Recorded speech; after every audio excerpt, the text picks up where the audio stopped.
ini. Masa dikasih tahu lagi, dikasih tahu lagi, dikasih tahu lagi, dikasih tahu lagi. Loh, emang otaknya kemana sih, Pak? Gimana sih? Kan udah dibilang kalau anak Allah itu ada dua kategori dalam Alkitab. Anak Allah buat Salomo itu artinya umat Allah. Kamu juga bisa dibilang umat Allah, anak Allah. Saya juga ini disebut anak Allah. Gitu loh. Semua orang yang percaya kepada Allah atau Elohim itu disebut anak Allah. Ingat ya, kepada Elohim bukan kepada Allah SWT yang namanya anak Allah itu. Allah SWT tidak menyebut kalian sebagai anak Allah. Allah SWT menyebut kalian itu hambanya. Kalian itu hamba dan Allah SWT itu majikan kalian. Tapi kalau Tuhan kami ini ibarat bapa dengan anak. Tuhan kami itu kami sebut bapa dan kami ini anaknya, kami ini umatnya. Dan kami menyebutnya Bapa.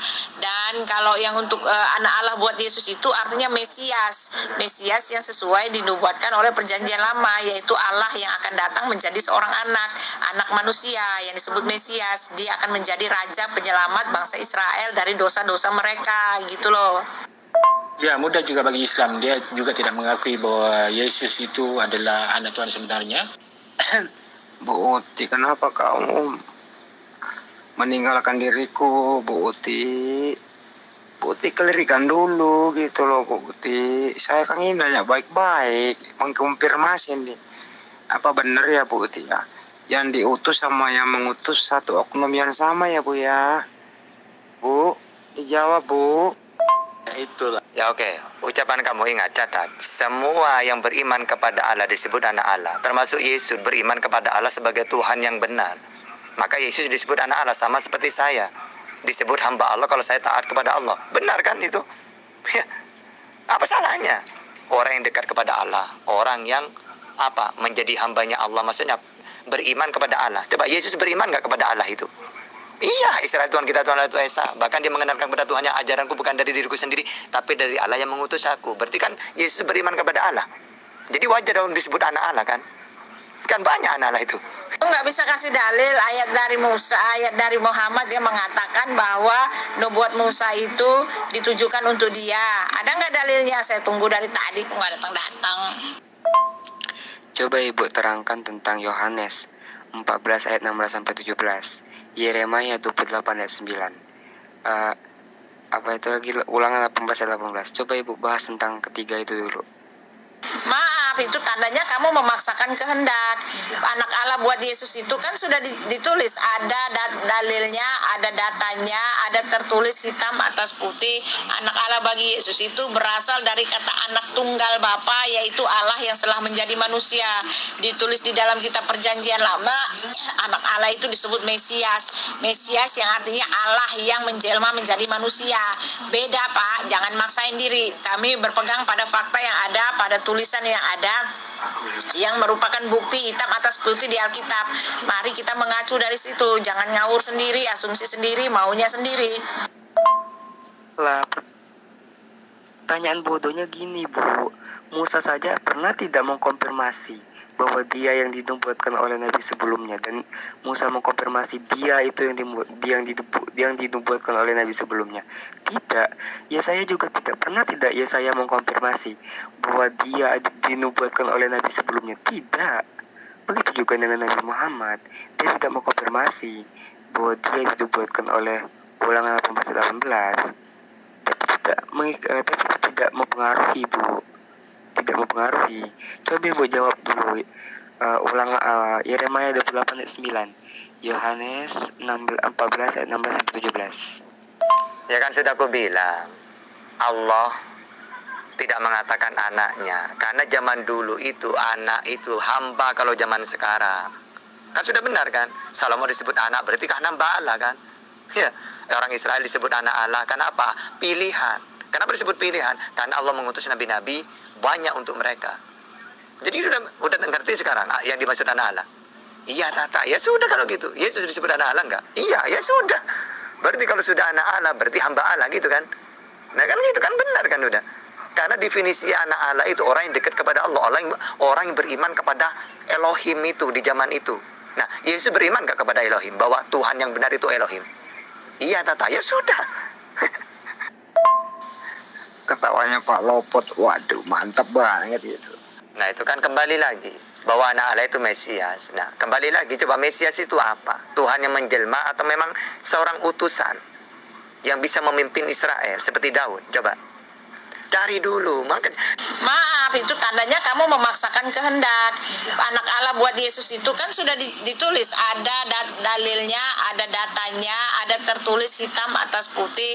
Anak Allah bagi Yesus itu berasal dari kata anak tunggal Bapa, yaitu Allah yang telah menjadi manusia. Ditulis di dalam kitab Perjanjian Lama, anak Allah itu disebut Mesias. Mesias yang artinya Allah yang menjelma menjadi manusia. Beda, Pak, jangan maksain diri. Kami berpegang pada fakta yang ada, pada tulisan yang ada, yang merupakan bukti hitam atas putih di Alkitab. Mari kita mengacu dari situ, jangan ngawur sendiri, asumsi sendiri, maunya sendiri. Lah, pertanyaan bodohnya gini, Bu. Nah, itu kan kembali lagi bahwa anak Allah itu Mesias. Nah, jadi kalau kamu debat kayak kamu ini bukan debat menurut saya itu. Kamu tuh mainanku kamu itu. Kalau caranya seperti ini debatnya.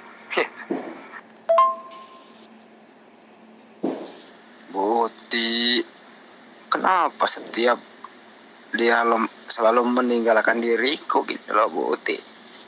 Roy Robensa, Yesaya dan Musa itu tidak dinubuatkan kedatangan mereka. Nggak ada nabi yang menubuatkan kedatangan mereka. Mereka itu diutus Allah dalam perjalanan hidup atau perjalanan masa mereka hidup. Tidak ada yang dinubuatkan. Nabi, tidak ada orang menubuatkan nabi kecuali Yesus sendiri. Yang menubuatkan nabi itu, nabi yang dinubuatkan itu hanya satu-satunya Yesus. Yesus itu yang satu-satunya dinubuatkan. Nabi-nabi yang lain memang tidak ada yang dinubuatkan. Mereka datang sesuai dengan alur ceritanya aja, tetapi tidak ada yang dinubuatkan kecuali Yesus Kristus. Yesus itu nabi yang dinubuatkan oleh Musa, karena memang pada waktu itu orang-orang Israel minta supaya kalau Elohim itu atau Bapa itu datang menampakkan diri kepada mereka tidak membuat mereka mati. Mereka minta supaya bisa melihatnya dalam wujud seorang nabi, dan dipenuhilah oleh Elohim. Dan Yesus sendiri mengkonfirmasikan itu. Dia banyak menuliskan, dia mengatakan bahwa Musa menulis tentang aku. Itu loh. Kalau memang si Muhammad itu sudah pernah dinubuatkan oleh Musa, ya dia harus konfirmasi. Musa tidak mengkonfirmasikan siapa yang mengutusnya karena nggak ada ditulis. Dia tidak dinubuatkan. Yang lain-lain tidak dinubuatkan. Nabi itu tidak dinubuatkan kecuali Yesus. Yang dinubuatkan itu cuma Elohim, dan yang dinubuatkan itu cuma Yesus. Yesus yang dinubuatkan karena Yesus itu Tuhan. Dia itu bekerja sempurna. Sebelum dia datang, dia memberi surat pemberitahuan dulu kepada kita supaya orang percaya, supaya orang punya konfirmasi bahwa dialah Tuhan yang dinubuatkan itu.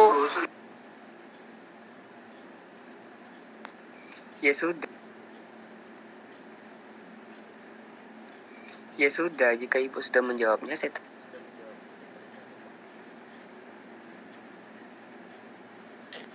Ancient Greek religion ini dipercaya. Nah, kamu itu gini ya. Kamu itu sama saja kamu itu mengikuti pikiran kamu sendiri. Nah, sekarang kamu mengatakan cuma Yesus yang dinubuatkan. Kamu pakai Perjanjian Lama misalnya. Lalu misal saya munculkan orang Yahudi. Babak belur kamu itu. Satu pun tidak ada menurut mereka itu. Lalu kamu pakai Yesaya. Oh, tambah babak belur kamu. Udah gak usah ke sana kamu. Kasihan nanti aku. Apanya nggak tahu sejarah? Justru saya nih lagi nerangin Bapak cuma tahu kulit-kulitnya, cuma dengar-dengar, cuma dapat info-info, cuma dapat comot-comot ayat. Yesus itu yang namanya Mesias itu artinya Allah yang menjadi anak manusia, dan dia akan menjadi raja penyelamat umat manusia. Seorang anak telah lahir bagi kita, seorang putra telah diberikan oleh. Dan perlu Ibu ketahui bahwa Perjanjian Lama itu menolak Yesus, Bu. Tidak menerima Yesus. Perjanjian Lama itu menolak Yesus. Taurat itu menolak Yesus. Tanya orang Yahudi, mereka menolak Yesus. Bahkan mereka mengatakan dia itu terkutuk, Bu. Yesus itu terkutuk. Jadi kalau Anda Lambang pemerintahan ada di tangan kanannya, dan namanya disebutkan Allah yang perkasa, raja damai, Allah yang perkasa, Bapa yang kekal, raja damai. Mesias itu artinya Allah yang menjadi manusia, Allah yang akan menjadi raja damai, penyelamat umatnya. apanya yang bohong? Alkitab kamu nggak baca? Semua Alkitab itu yang ditulis di Alkitab sini sama persis dengan yang ditulis di Alkitab Perjanjian Lama bangsa Yahudi. Kenapa kamu bisa bilang Perjanjian Lama menolak Yesus? Justru Perjanjian Lama itu menubuatkan Yesus. Yang jadi masalah itu orang-orang Yahudi itu bukan menolak Yesus, tetapi mereka itu sampai sekarang masih menunggu-nunggu penggenapan bahwa Allah atau Elohim itu akan datang menebus mereka. Yang menjadi masalah itu mereka cuma nggak mau terima kalau yang menggenapi itu adalah Yesus, karena Yesus itu kata mereka cuma anak tukang kayu. Mereka tuh maunya Elohim itu datang menjadi raja penyelamat, padahal kenyataannya Yesus sudah datang, sudah mati di kayu salib, sudah naik ke sorga, dan Yesus justru sekarang dia akan datang ke dunia. Bangsa Yahudi malah masih sedang menunggu kedatangan Mesias itu. Kamu salah, nggak ada Perjanjian Lama menolak Yesus, karena Perjanjian Lama itu yang menubuatkan. Yang dimaksud situ mereka menolak Yesus yang merupakan penggenapan, tapi mereka sampai sekarang masih menunggu-nunggu penggenapan nubuat itu, gitu loh. Ibu Uti, kenapa engkau meninggalkan diriku berbicara sendiri, Bu Uti? Ayo dong ditanggapi, Bu Uti. Jadi yang mengutus dan yang diutus satu oknum yang sama ya, Bu Uti ya? Bu Uti, yang diutus sama mengutus satu oknum yang sama ya, Bu Uti ya? Ya memang benar, tanyain sama Yahudi. Mereka menerima Yesus atau tidak? Tidak menerima Yesus dia, Bu. Bahkan membenci Yesus, mengutuk Yesus. Mau saya buktikan lagi bahwa Yahudi itu membenci Yesus. Bahkan salah satu anggota di grup ini mengatakan najis, katanya, Bu. Najis.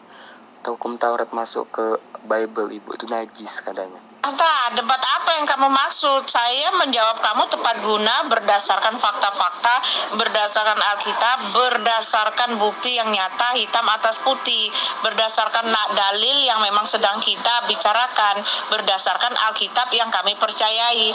Apa yang kamu bilang debat kayak begini ngaco? Kamu yang asumsi melulu, kamu tidak pernah mendasari dalil-dalil kamu itu berdasarkan Alkitab. Kamu hanya berdasarkan pikiranmu sendiri, asumsimu sendiri, dan walaupun saya kasih tahu mengenai kebenaran Alkitab itu, kamu menolaknya. Kamu sama sekali tidak mau dengar dan kamu tetap berpegang pada asumsimu sendiri. Jadi kalau ngomong sama kamu itu kayak ngomong sama tembok.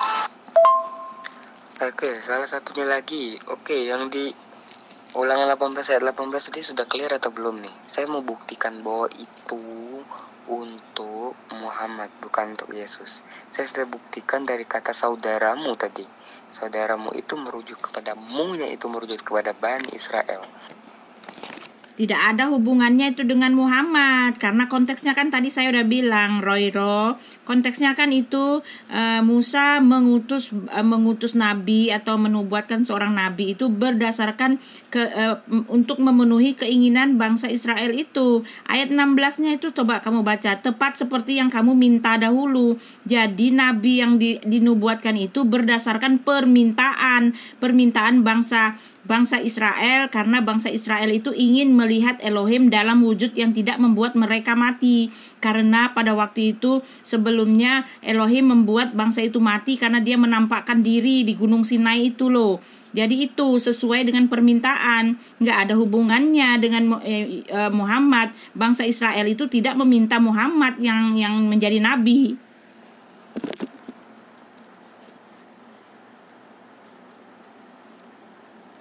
Bani Israel itu mempunyai saudara.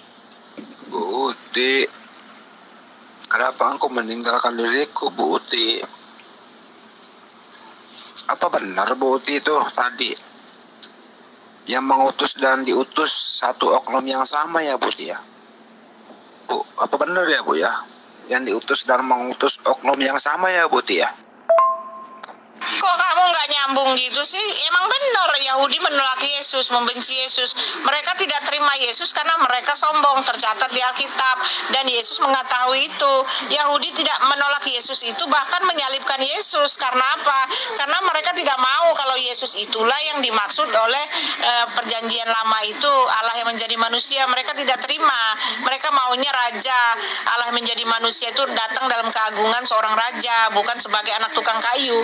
Emang iya Yahudi menolak Yesus, tapi jangan salah, Yahudi tidak semua Yahudi yang menolak Yesus. Buktinya rasul-rasul yang agama Kristen itu berasal dari negara mereka, berasal dari rasul-rasul. Rasul-rasul itu yang orang Yahudi, rasul-rasul murid-murid Yesus itu orang Yahudi semua. Dari mereka lah agama Kristen ini ada gitu loh. Jangan kamu ngelihat orang yang nggak percayanya aja. Orang yang nggak percaya kamu jadikan standar, orang yang percaya kamu tidak mau. Bagaimana sih? Bu Uti, apa benar yang diutus sama yang mengutus satu oknum yang sama? Bu Uti, kenapa engkau meninggalkan diriku, Bu Uti? Dijawablah, Bu Uti. Andi, kalau ngomong kenceng-kenceng aku nggak dengar kamu ngomong apa. Ngomong kenceng dikit lah, kayak saya nih menggelegar gitu. Jadi nggak perlu pasang-pasang kuping. Bingung ini, ada suara TV, saya nggak dengar kamu ngomong apa, Di. Ngomonglah yang kenceng, kan kamu laki-laki, jauh lebih kenceng dong suaranya dari saya. Iya, oke, saya kencengin deh, Bu Uti. Saya kencengin, soalnya dicuekin dari tadi. Bu Uti, apa benar yang diutus sama yang mengutus satu oknum yang sama? Yang mengutus dan yang diutus oknum yang sama. Bener nggak nih, Bu Uti? Tidak, Bu Uti gini. Yahudi sekarang ini, yang sekarang saya katakan, Bu, Yahudi sekarang ini lebih percaya, lebih tahu Alkitab Perjanjian Lama daripada Ibu itu kan hanya Perjanjian Baru saja. Tetapi Yahudi itu lebih paham, lebih mengerti Perjanjian Lama. Sedangkan kata Ibu tadi, Yesus dinubuatkan oleh Musa di Perjanjian Lama, di Taurat. Mereka lebih tahu daripada Ibu. Mereka sekarang saja membenci Yesus, mengutuk Yesus. Iya betul dong, Andi. Yesus dan pengutusnya itu satu oknum. Yesus yang bilang, ya Allah atau pengutus yang mengutus Yesus itu tidak pernah meninggalkan Yesus. Dia menyertai aku kemanapun aku pergi. Allah yang mengutus Yesus itu bahkan diam di dalam diriku. Karena Allah yang mengutus Yesus itu adalah roh.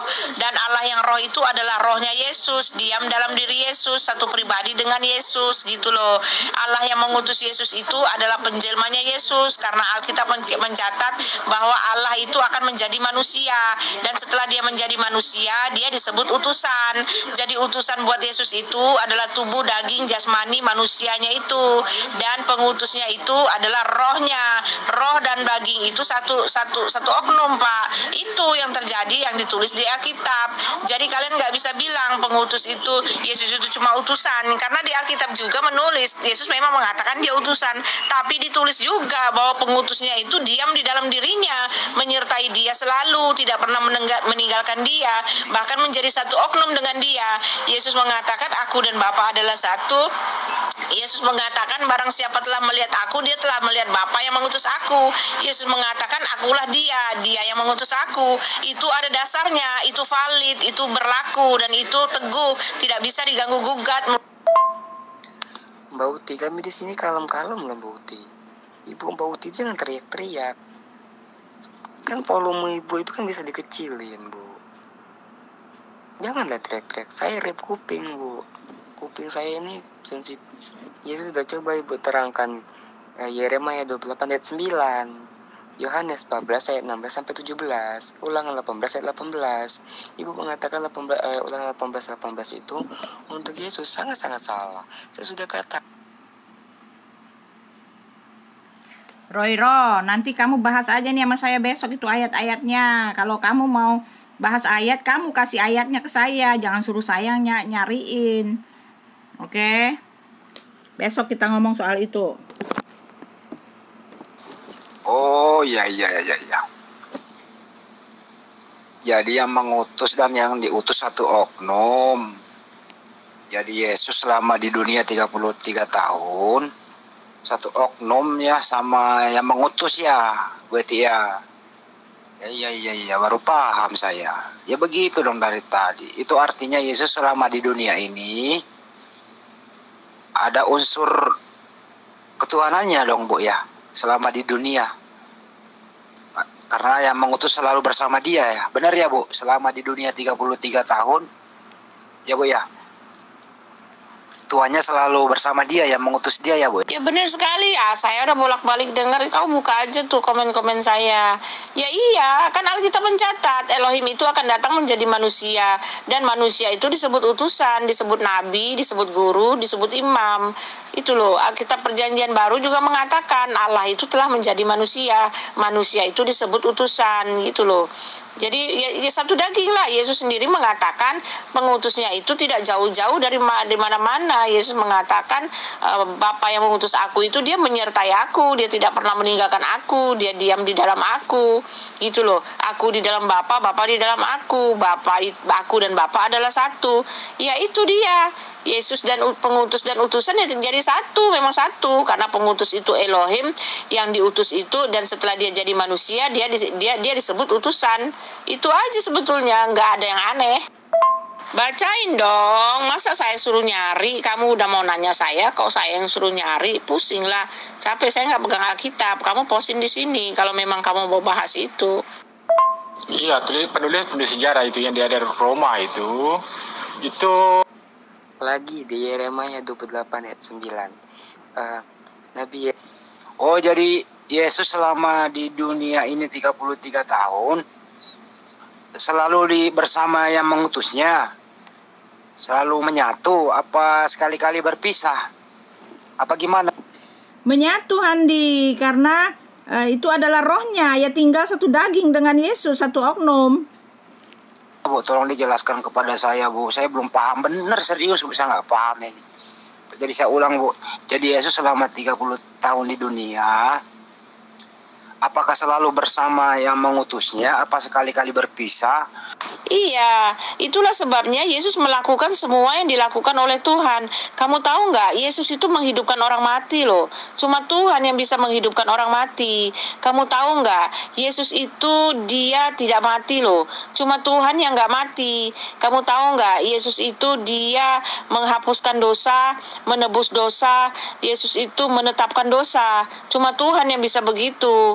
Kamu tahu nggak, Yesus itu mengatakan sorga itu adalah milik dia. Firman itu adalah miliknya. Kerajaan maut itu dia yang memegang kuncinya. Dan kamu tahu nggak, cuma Tuhan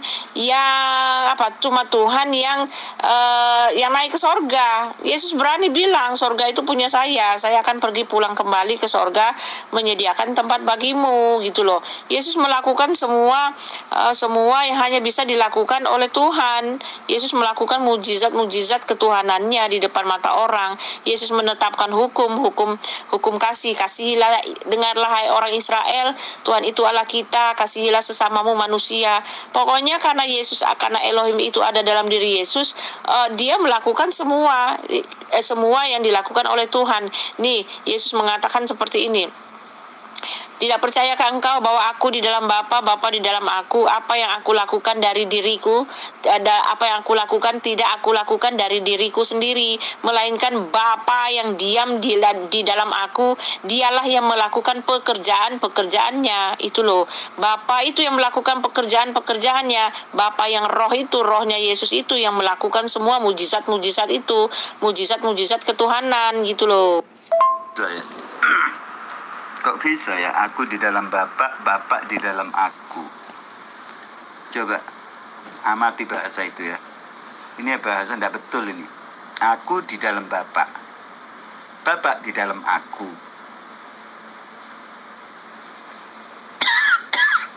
Berarti manusia di dalam Tuhannya, Tuhannya di dalam manusianya. Nah, manusia masuk ke Bapaknya. Terkadang Bapaknya masuk bagi manusia ini. Jadi Tuhan ini masuk bagi Yesus masuk bagi Tuhannya.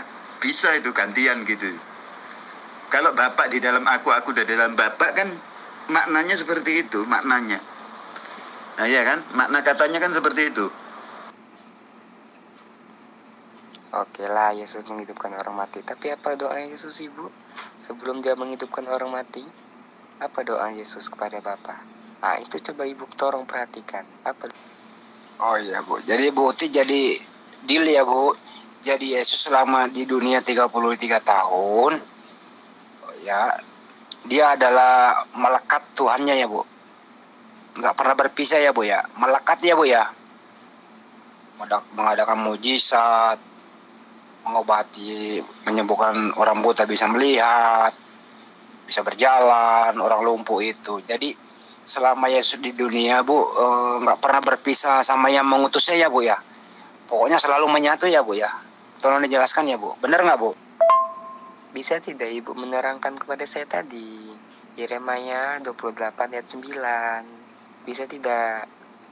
Saya sudah jelaskan itu bukan untuk Yesus melainkan untuk Nabi Muhammad. Silakan tanggapi Bu. Bukan begitu Pak, itu maknanya aku adalah Bapa, Bapa adalah aku dan Bapa adalah satu, akulah dia, kata Yesus, akulah dia siapa? Dia yang mengutus aku, itu udah diterangin sebelum-belumnya, aku di dalam Bapa itu, kata Yesus, Bapa itu diam di dalam diri Yesus, Bapa itu adalah Yesus, Yesus itu adalah Bapa, Yesus itu adalah daging jasmani tubuh manusiawi yang akan mencurahkan darahnya di kayu salib, itu yang disebut utusan Pak, itu tercatat di dalam Alkitab kami. Bahkan Yesus sendiri mengatakan, kalau kamu makan dagingku dan minum darahku, kamu akan selamat sesuai dengan yang namanya utusan itu. Tubuh Yesus itu, daging jasmani Yesus yang akan menumpahkan darahnya di kayu salib itu, yang akan menjadi penebus itu, itulah yang disebut utusan. Sedangkan pengutus Yesus itu adalah Elohim yang tinggal di dalam diri Yesus sendiri, yaitu rohnya Yesus Pak. Roh, karena Elohim itu roh Yesus itu adalah Tuhan pencipta langit dan bumi, itu loh Pak. Dan tubuh Elohim itu yaitu tubuhnya Yesus sendiri. Jadi Tuhan kami itu dia adalah dua hakikat, dia yang roh dan dia yang bentuk, yang Allah yang zahir dan Allah yang batin, itu loh Pak. Yang zahir itu yang jasmani daging, tubuh Yesus itu, dan yang batin itu yang roh itu loh Pak. Jadi itu satu oknum, aku di dalam Bapa, Bapa di dalam aku adalah Bapa, Bapa adalah aku, itu maksudnya. Kristen itu semakin menjelaskan Alkitabnya, semakin menguatkan iman kita gitu loh. Kok bisa ya Bang ya? Oke, handle itu perempuan itu. Saya malas bicara sama perempuan seperti itu. Kurang cantik. Ibu tuh jangan respon dulu Pak, lopotnya saya dulu. Ini clear dulu sebelum tidur. Jadi Yesus selama hidup di dunia ini 33 tahun, ya ketuhanannya itu selalu ada, nggak pernah berpisah gitu loh ya Bu ya. Robiansa, apanya yang berbohong? Ketika Elisa datang ke rumah itu, ternyata si anak itu telah mati dan tergeletak di atas pembaringannya. Kemudian dia masuk dan menutup pintu 2 kali dan dia berdoa kepada Tuhan. Tiba-tiba si anak itu mendengkur 7 kali dan si anak itu membuka matanya. Apanya yang berbohong? Elisa ini dia adalah nabi yang menghidupkan, tetapi dia kuasa menghidupkannya berasal daripada Elohim. Tetapi Yesus menghidupkan orang mati dengan cara memanggilnya begitu saja. Kuasa mujizat yang ada dalam diri Yesus itu berasal daripada tubuh Yesus sendiri. Oleh sebab itu pada saat Yesus ada bersama-sama dengan murid-muridnya dan bersama-sama orang-orang banyak itu, para orang sakit itu mereka berusaha untuk menjamah baik itu jubah Yesus atau badan Yesus atau bahkan mencolek badan Yesus saja. Karena ketika mereka sudah menyentuh tubuh Yesus, ketika mereka mencolek tubuh Yesus, kuasa ilahi itu keluar dari diri Yesus dan orang itu segera sembuh. Itu loh. Jadi mujizat untuk nabi-nabi itu berasal dari luar, berasal dari atas, berasal dari Elohim. Tetapi mujizat yang dari Yesus itu berasal dari tubuh Yesus sendiri. Jadi ketika ada orang sakit menyentuh tubuh Yesus, kuasa itu keluar dari diri Yesus sendiri. Kuasa ilahi mujizat itu berasal dari diri Yesus sendiri. Sedangkan untuk nabi-nabi, kuasa ilahi itu, mujizat itu mereka harus memintanya dari Elohim, berasal dari luar diri mereka. Itu bedanya. Ya berarti Yesus dan Bapa itu kan sama Bu ya?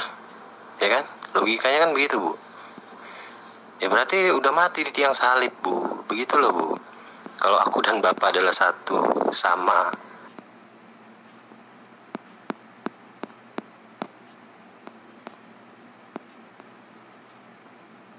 Ya Andi, itulah makanya karena Yesus bisa melakukan, Yesus mengatakan apa yang aku lakukan tidak aku lakukan dari diriku sendiri, melainkan Bapa yang diam di dalam diriku, dialah yang melakukan pekerjaannya.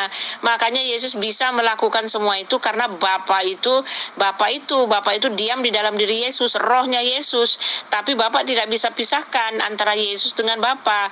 Bapa itu contohnya ya, Bapa itu daging jasmani, dan tapi Bapa itu punya roh. Itulah yang menyebabkan Bapa disebut manusia. Kalau Bapa itu nggak punya roh, Bapa nggak bisa jadi manusia lagi, Bapa mati. Begitu juga dengan Yesus, rohnya Yesus dan Yesus itu tidak bisa dipisahkan. Mereka merupakan satu oknum. Bapa dengan roh Bapa itu juga satu oknum, tidak bisa dipisahkan. Kalau Bapa yang daging itu berpisah dengan roh Bapa mati. Yesus juga begitu, cuma bedanya rohnya Bapa itu diciptakan oleh Elohim dan rohnya Yesus itu adalah Elohim sendiri. Elohim itulah yang menciptakan roh makhluk di dalam diri Bapa. Itu artinya Elohim itu artinya Yesus itulah pencipta langit dan bumi. Pria, saya tidak mengolok-olok, tapi ayatnya ada perintah makan tai dan minum air kencing. Pertanyaannya, apakah anak-anak you punya anak juga you kasih makan tai dan minum air kencing? Jiran-jiran you tuh kasih makan tainya. Biar siapa yang mau berak tuh makan tainya.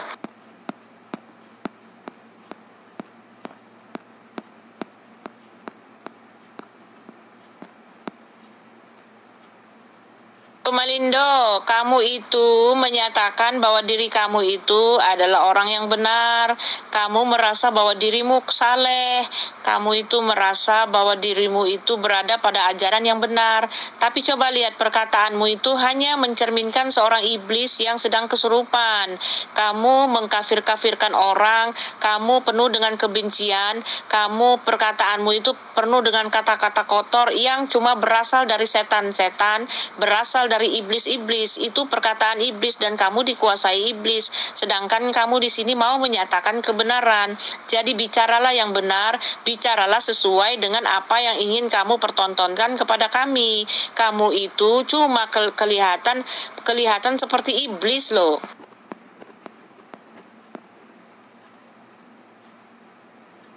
Udahlah Bu, jangan ngomong nyerocos terus. Nih sekarang kita bertanya tentang roh nih yang Ibu bilang Tuhan. Ya, yang Ibu akuin sebagai Tuhan sekarang roh nih ya. Berarti Yesus tadi udah gugur ya Bu sebagai Tuhan ya.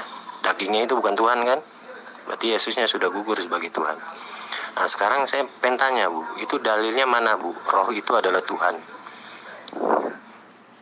Cakap saja iblis ke apa ke lantak engkau. Yang penting saya kan komen saya ini mengikuti ayat-ayat yang Tuhan memerintahkan makan tai. Saya buat cara saya untuk komen tentang ayat Tuhan menyuruh mana makan. Baca dong ayatnya. Itu di Yohanes 14 ayat 10. Baca dong. Masa dibilang saya pelintir ayat? Dari mana saya berani pelintir ayat? Saya nggak pinter loh. Saya mana bisa rekayasa apa yang saya tidak tahu. Jangan bilang saya pelintir-pelintir. Semua yang saya omongin itu ada dalilnya. Saya nggak sembarangan ngomong. Kalau saya sembarangan ngomong, saya dosa. Nggak boleh begitu. Saya di sini menyatakan kebenaran. Dan kalau menyatakan kebenaran harus memakai dalil yang benar. Mana bisa kita memakai dosa, dalil yang salah untuk menyatakan kebenaran. Udah cacat itu, nggak bisa.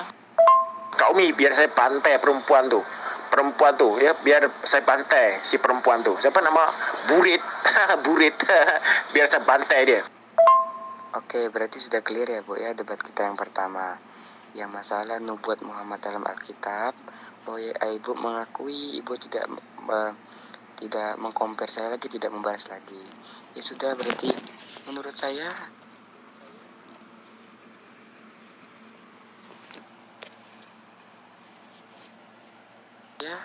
Ibu mengakui bahwa Roy, siapa bilang mengakui? Saya nggak mengakui. Saya cuma terlalu banyak nih ini. Nanti itu kan kamu nggak kasih ayatnya. Saya nggak punya ayatnya. Nantilah saya bahas itu. Ngawur.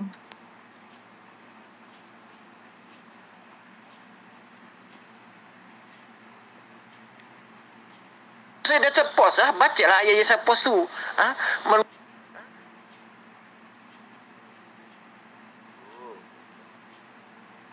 Bu, mana dalilnya Bu? Roh itu adalah Tuhan Bu.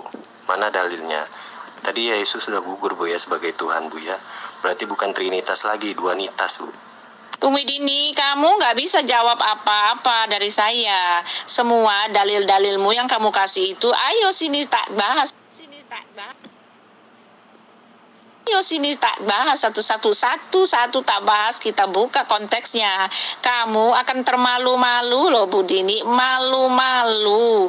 Kelemahan kamu itu cuma satu, kamu cuma comot sana comot sini, dapat berita dari sana, lihat artikel sana, lihat artikel sini, baca pakar, baca ini, dan kamu kepedean, tantang petenteng, jelek-jelekin orang Kristen, mengaku kepedean ini itu, padahal kamu cuma modal comot ayat. Kamu nggak tahu apa-apa. Kamu itu cuma seperti anak SD yang mau menggurui gurumu, guru SMA.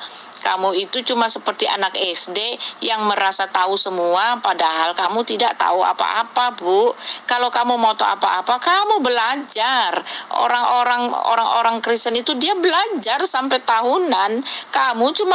Kamu cuma buka satu comot-comot ayat lalu merasa pede, merasa tahu semua. Aduh Bu, kepedean itu Bu. Begini Jeff, itu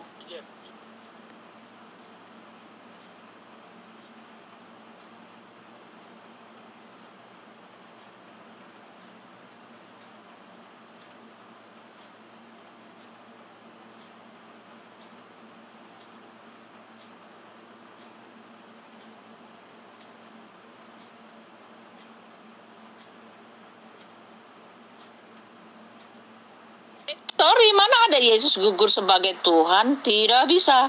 Kamu nanya mana dalilnya roh itu adalah Allah itu adalah roh? Ada dalilnya. Kamu baca di Yohanes 6 ayat 4. Allah itu roh, barang siapa menyembahnya harus menyembahnya dalam roh dan kebenaran. Bahkan di kitab Kejadian, di tulisan di awal pertama penulisan kitab Kejadian dalam kitab Perjanjian Lama sudah disebutkan roh Allah melayang-layang. Pada mulanya Allah menciptakan langit dan bumi, dan roh Allah melayang-layang. Itu sudah ditulis. Tuhan kami itu roh, bukan zat. Zat itu benda mati loh Pak. Tak kasih tahu Pak. Zat itu benda mati loh. Sebetulnya fatal sekali bagi Muhammad untuk bilang bahwa Tuhan kalian itu zat. Karena ada perbedaan yang besar, perbedaan bagai bumi dengan langit antara zat dan roh. Zat itu benda mati loh Pak. Zat itu tidak hidup, tidak punya kuasa, tidak punya apa-apa. Zat itu terikat waktu, terikat tempat, dan dia yaitu zat itu partikel itu Pak. Apapun kata kalian menyatakan bahwa zat itu tidak tergantung dari apapun, tidak ada yang begitu. Allah SWT pun tidak bisa menunjukkan apa itu zat, dia tidak pernah muncul sekalipun. Allah SWT itu bagaikan dia itu tidak ada.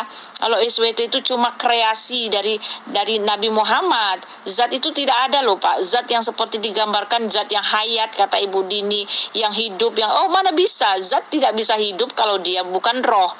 Roh dulu. Zat itu harus jadi roh dulu, baru dia bisa menghidupkan sesuatu, baru dia bisa hidup, baru dia bisa memberikan roh makhluk kepada setiap orang. Itu sebetulnya fatal sekali kalau Tuhan itu zat.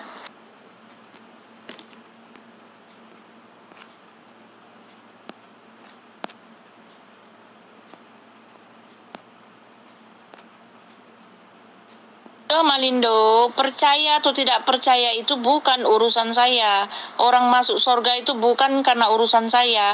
Alkitab saya menyatakan orang-orang yang datang kepada Yesus itu dia ditarik langsung oleh Yesus. Orang-orang yang selamat itu karena mendapat belas kasihan Yesus. Orang-orang yang selamat itu karena dia diselamatkan oleh Yesus. Walaupun saya banyak berkata-kata gini, saya tidak peduli, itu bukan urusan saya. Karena urusan saya adalah saya mempertanggungjawabkan pertanyaan-pertanyaan kalian yang salah, yang menghujat Tuhan, yang menyangkal Tuhan yang benar itu. Saya hanya memberi jawab, membuka wawasan kalian, dan soal kalian yang mau percaya atau tidak itu urusan kalian. Saya tidak punya wewenang untuk itu, karena semua orang yang datang kepada Tuhan itu, yang diselamatkan itu karena diselamatkan, bukan karena hasil usaha saya. Tetapi saya sudah menjalankan tugas yang diperintahkan oleh Tuhan saya. Pergilah ke ujung dunia, beritakanlah firman Allah, baik atau tidak baik waktunya itu. Coba Ustaz, si Burit tuh suruh apa? Memurtadkan saya mampu.